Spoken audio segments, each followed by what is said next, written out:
Tuning in to the online broadcast network, AFTERBUZZ TV. Over 20 million weekly downloads in over 150 countries, and your number one source for after-show entertainment.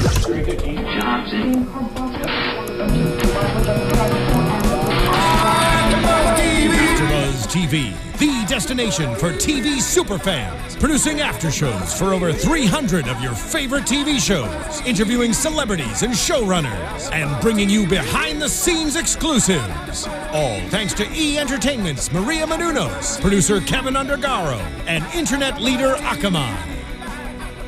Now, let the buzz begin! We are the Dream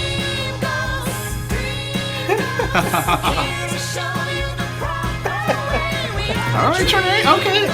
Oh, let me get with you real quick. Hold on. Oh, okay. What's next? Okay. Hey. You know, this episode should have been called Dream Ghosts, but it's actually Joss has no idea where I am, and we are here for the best show on Tuesday nights, Crazy Ex-Girlfriend. I am joined by my favorite people. Before I get into that, I'm your girl Trene. I'm super excited because we have a guest from the show. Yeah. You know her as Dr. Aquapine, but she is actually Michael Hyatt. How are you doing tonight? I am lovely. I'm so excited for you to be here, and it's my boy, Nino. How you doing? What's good, guys? It's your boy, Nino. You can catch me at Nino Llanera on Instagram, Twitter, and Facebook. I'm so excited that you're here right now. Thank you, sir. Thank you for joining us. It's a pleasure to be here. Yes, we're super excited. And last week we were supposed to have one of our other guests from the show come in, Gabrielle Ruas. She plays Valencia, but she wasn't able to come in last week. But we were so lucky enough to be able to have her answer a few of our questions that we had. So we're gonna get into that before we get into the hotness of tonight's episode. I'm excited to see what she has to say. So let's run through it. Let's do it.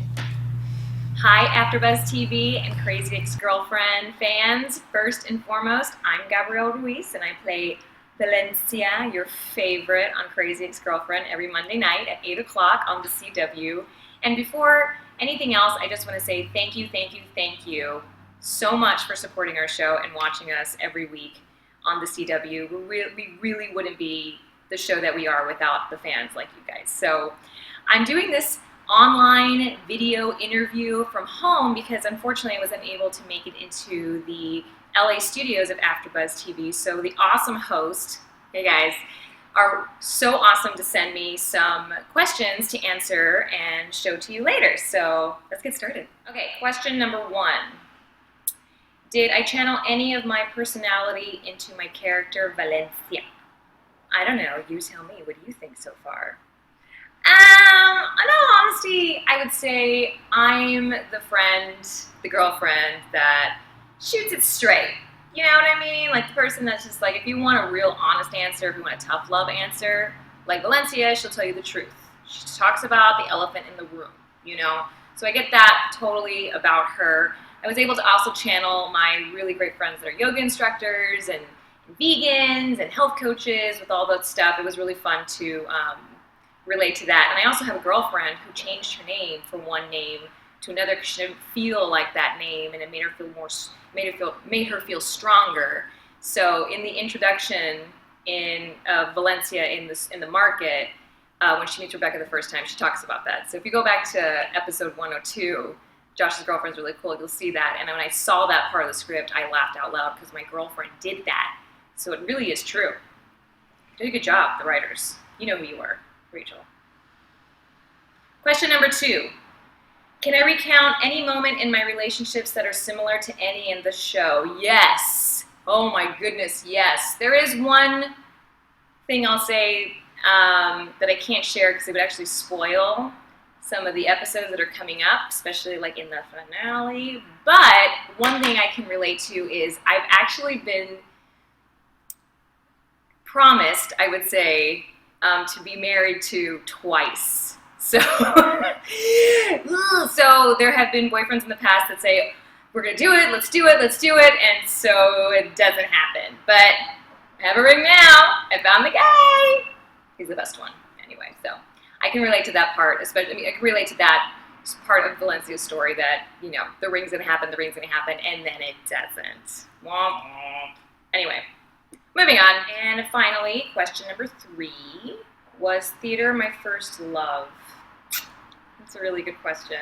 I was first a dancer, so yes, I loved performing live first. I was always the ham and a half on stage at the age of 3, looking for my dad with his big VHS, you know, camcorder, and loved performing live for people. Live audience was a major, major ham on stage. I'm originally from South Texas, the Rio Grande Valley, and there was not tons of musical theater exposure, so I saw my first Broadway show the first time I visited New York City, which was around the age of 12, and I fell in love with live musical theater performance then, and I knew that's what I wanted to do exactly. So it was all that I wanted, and I've been doing some Broadway shows with Idina Menzel recently, and If Then. Also, I did Evita with Ricky Martin, and I also was a performer in The Heights with Lin-Manuel Miranda, who actually recommended me for Crazy Ex-Girlfriend when they were looking for the role of Valencia. So,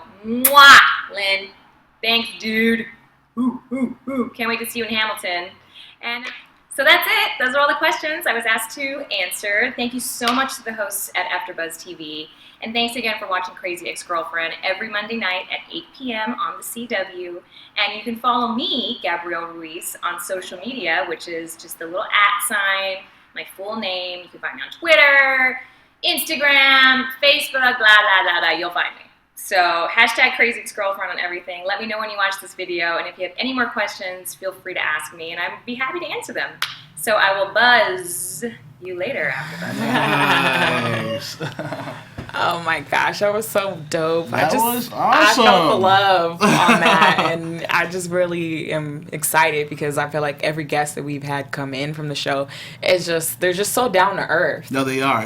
Everyone that we've had on the show, including you, and we've only talked for a couple minutes, has been great so far. And I think everyone's love for this show and wanting for it to succeed it's so nice and refreshing to see in this industry that everyone's really pushing for this show to do well. And season 2 I know. is amongst us. That's awesome. That's beautiful. That's beautiful. It's amazing, and I absolutely love this episode just in general. We're going to get into it. Just flying high in the sky. Really? You get to be accompanied by somebody who's warm, who gives you like a reality check at the same time, but that's not, too forceful. And we get that from Dr. Acopian. Is that Dr. Acopian? Is that Acopian. Acopian. Acopian. Okay. I'd be like, Dr. Acopian. You're like the fairy godmother. Yes, you are. Of the episode. Yeah. It was beautiful. It was really a lovely experience working with Rachel and Aline, and I mainly worked with just Rachel, but I love her. I mean, she's a dynamic young lady. She's I think she started this. Well, I think she started this many years ago, but she was 27 when the show was picked up. Right. I mean, that's brilliant in this business to have such success at such a young age. Right, holding that Golden Globe up high. Right. And she does it with such humility and such grace and such compassion, but she is all inclusive. I mean, even now. I mean, she's on the set and she is so generous. And God knows she's got a plate full every single day. If she's not in front of the camera, she's behind in the corner somewhere writing the next script or the next song or tweeting, to the Crazy Ex fans. I mean, she's got a plate full, but she always finds time to talk to people. That's she amazing. is so giving. That is amazing. And it just goes to show that dreams do come true. And like in this episode, when I was watching last week's episode, I had no idea that it would be a dream sequence. Right. This was such a cool idea. It threw me for a loop, and I was like, where are you going? What are you doing? And okay, you're getting a free, I don't know if it was free, therapy session, but you're getting a therapy session. But the way this was written was totally like out of left field. Yeah. And I guess that goes to show you how creative and her mind works and how deep she digs into the episodes. Yeah, she and Aline, they both write, they co-write the show. They Amazing. created it together and they write it together. I was talking with Rachel about how she writes every script, and they just sit across from each other and just, bounce off each other, and blah, blah, blah, and here comes the script. Wow, that's like us when we're watching the episode. Like, did you just see what happened? Oh my gosh, especially. It really is just an amazing team. Aline is Rachel is the one that you see, but Aline is just this dynamic, like quiet, strong, beautiful energy. There's always a she's backbone, right? Oh, Right. yeah, there Always a is. I backbone. mean, child, she's wonderful. Yeah, and it's just crazy as well because she said, that's what happens when you pop sleeping pills and a Bloody Mary. And immediately it goes into the song we opened up with, Dream Ghost. Yeah. And she's all like, you're a dream ghost? What? That's crazy. Yeah. So in your mind, when you read this whole like script and also just realized you'd be singing that song, what were your thoughts? Actually, Aline came to me. I must have been working on the first episode that they brought me in. And she, because we knew each other from the pilot, I had tested for the role of Paula. Oh, wow. And but then this fierce diva Darlene came in and claimed it, her fabulous self. So I was familiar with the project from early on, and grateful that they asked me to do this. And so she came into the dressing room or into hair and makeup, and she said, we're trying to write you a song, right? What? Because it wasn't, the one that the episode I was working on, I'm a therapist. So I don't bring in music for that, And, when I read the script, I was like, this is amazing. It really was. Just to read it, it's like, whoa, And when you're doing recurring roles many times, you have like 2 or 3 scenes or something like this. I mean, the fact that they trusted me, to do so much. I was like, thank you, that it's an honor for me to be trusted with this work and to do it, no matter how many times you get cast in things. Right. It is, to me, it is such an honor to be given these opportunities, and then to have them recur. It's beautiful. So I was like, bring it on. I was psyched. I mean, it's been years since I've been singing. I mean, I threw that hat in the closet. You sure a long did. time Your voice ago. was Oh, super but it strong. came back strong, exactly. You were like, we are dreams. and it was just crazy that all this happened on a plane. And Right. they could have happened anywhere else, but you pop up out of your seat, you're getting into your dance. Then out of nowhere, we see Ricky Lake and Amber Riley pop up. Awesome. Sopranos. Like, what? Yeah. It was just like, okay, Gladys Knight is here. You know what I mean? And it was amazing the way that the way that she always writes her music, Yeah. because it can go from super light to super dark and a little morbid. Yes. But it's so funny that you just roll with it. She knows where that fine line is. Or her and is it Elaine? Aline. Her and Eileen know where that fine line is, and they write it so well. And I think it's lovely that she takes these opportunities to just raise all kinds of issues. Right. She's and that's the thing about this show that's so great. They're not trying to cookie cut out anything. Right. They're both giving themselves permission to address what they feel needs to be addressed. Feelings. Giving themselves permission to write true stuff, real stuff that people can relate to. You know what I'm saying? Yeah, especially the guy where Ricky Lake's like, he's trying to figure out if he should break up with his wife or not. Ooh. Right. It was like almost like, dreams could be you're trying to face your fears, you're trying to face your anxieties and things of that nature. So if you could do anything in one of your dreams, what would it be? Like if you were in this sort of sequence. Because you had power to stop time. Right. You had all this power. I didn't, no doubt for me where I would go. I would go into the afterlife, absolutely. I would love to understand what happens, because I think it's all parallel, the past, the present, and the future. I think it's all very parallel, and I don't believe in the heaven and hell thing. I think it's all just right here. And wouldn't that be amazing to have That the would opportunity to see it from that aspect From that and point still of come view. back? Right. Yeah, like Like astral travel, get out of here. out of body experiences. And this surely was an out-of-body experience for me, especially when I seen you guys dressed in your glitz and glam with your dream girl wigs That was cool. in the sky. That was probably the best part of this whole show. Like, we got to see you guys just, like, getting into character. And It was nice to see Ricky Lake again up on TV. She is And- such a fan of this show. She Oh, loves this show. I was wondering, like, I wonder what caused or what was the move to be like, we need to get Ricky Lake. right.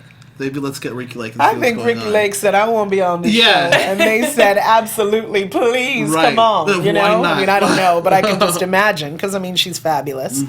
And Amber is equally fantastic. And it was such, again, an honor to be working with these two ladies. Did you know? record that together, by the way, or was that all No, separately? no, we each had our own time in the studio, and it was the first time for me. I'm sure these ladies have had studio time before, but I had not ever recorded something, so it was a trip. Hearing my voice, it still is. Back in the day when I sung live. Right. So I didn't ever hear myself. So Right. to hear it, and then when we were filming it, they did the playback, because it's more realistic and I'm like, oh God, Like, that's me on the playback right now. it was weird. We are dreaming. It's so weird to hear my voice. I'm like, that It's does kind of not. like here, right? Because we, Right. like, for you guys at home who are watching, you guys always see us with the headphones, and when we hear ourselves, it either like psychs us out or it gets us pumped up. Right. It's Right. weird, you know what I mean? Just hearing your own voice as it goes along. So I can just imagine how you're feeling. I don't always sound the way I think I sound. Completely different. Well, you sounded amazing, You did. and you were amazing, especially when you sat her back down with her and you're like, okay, it's time to get into session. And I thought it was so clever how they did this. They had the movie screening that they have Yes. on the plane, but it was Yeah. actually like memory bank. Like, Isn't pick, it beautiful? Pick your memory that you'd want to go to. So we get into it, and it's when she goes to puberty, which... Perfect way to start off. Like, the most awkward, years of your life. Like, the Isn't that beginning. amazing how it's so true that our lives, pre-teenager is the foundation Yeah. of our existence, and so much of who we are comes from that time. Yeah, and we see that she went through it with her father.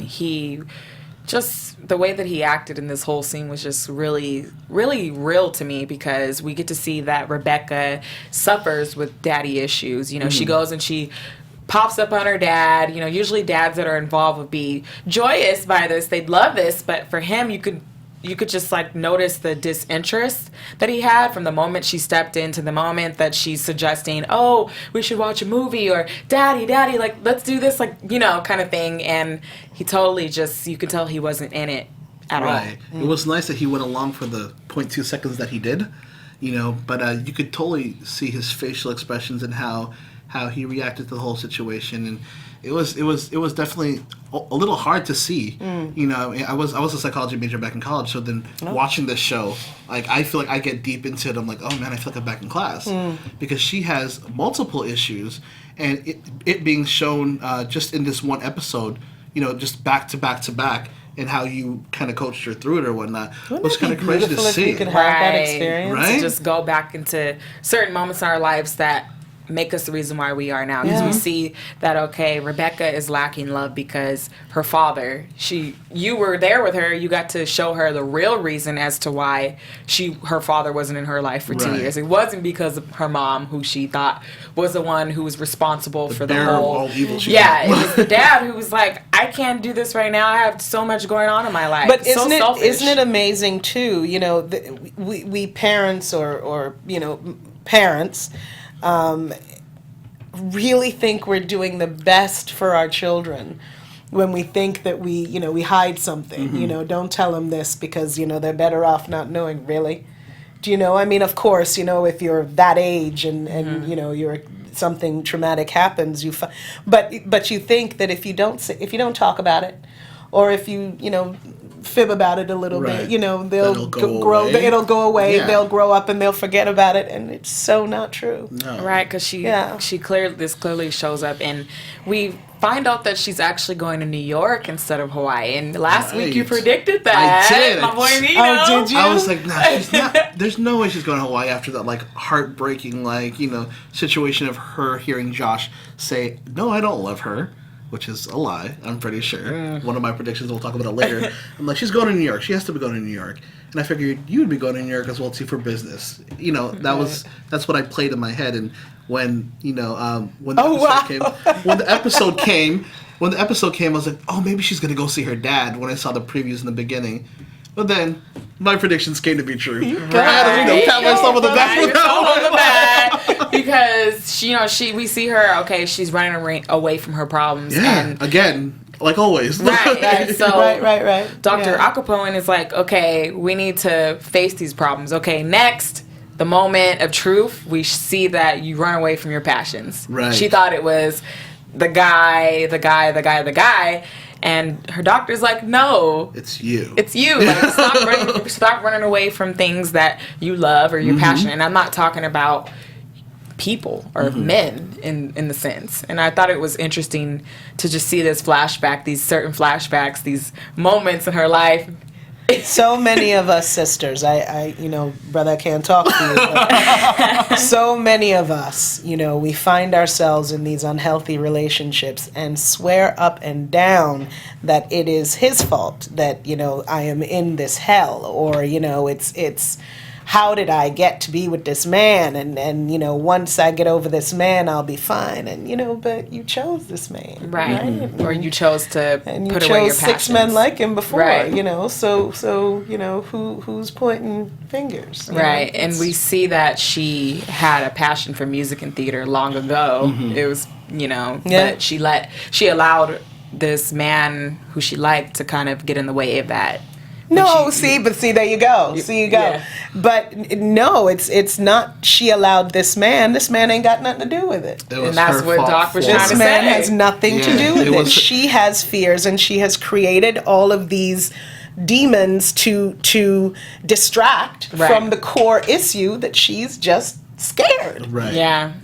She doesn't want to very face true. anything, so there's always going to be It's always going to be something. There's always going to be an option to be like, well, I'll check this box off today because that's what messed me up today. That's right. You know what I mean? That's right. But it was nice for me to hear you guys say that, because I was wondering, like, why is everyone always choosing the bad boys? The nice boys are right here. I know. She passed up Peter. Exactly. And it was also just interesting as well, just see, like, okay, while she's having these dreams, her friends, her true friends back in West Covina are frantic and they're stressed out because they don't know where she's at.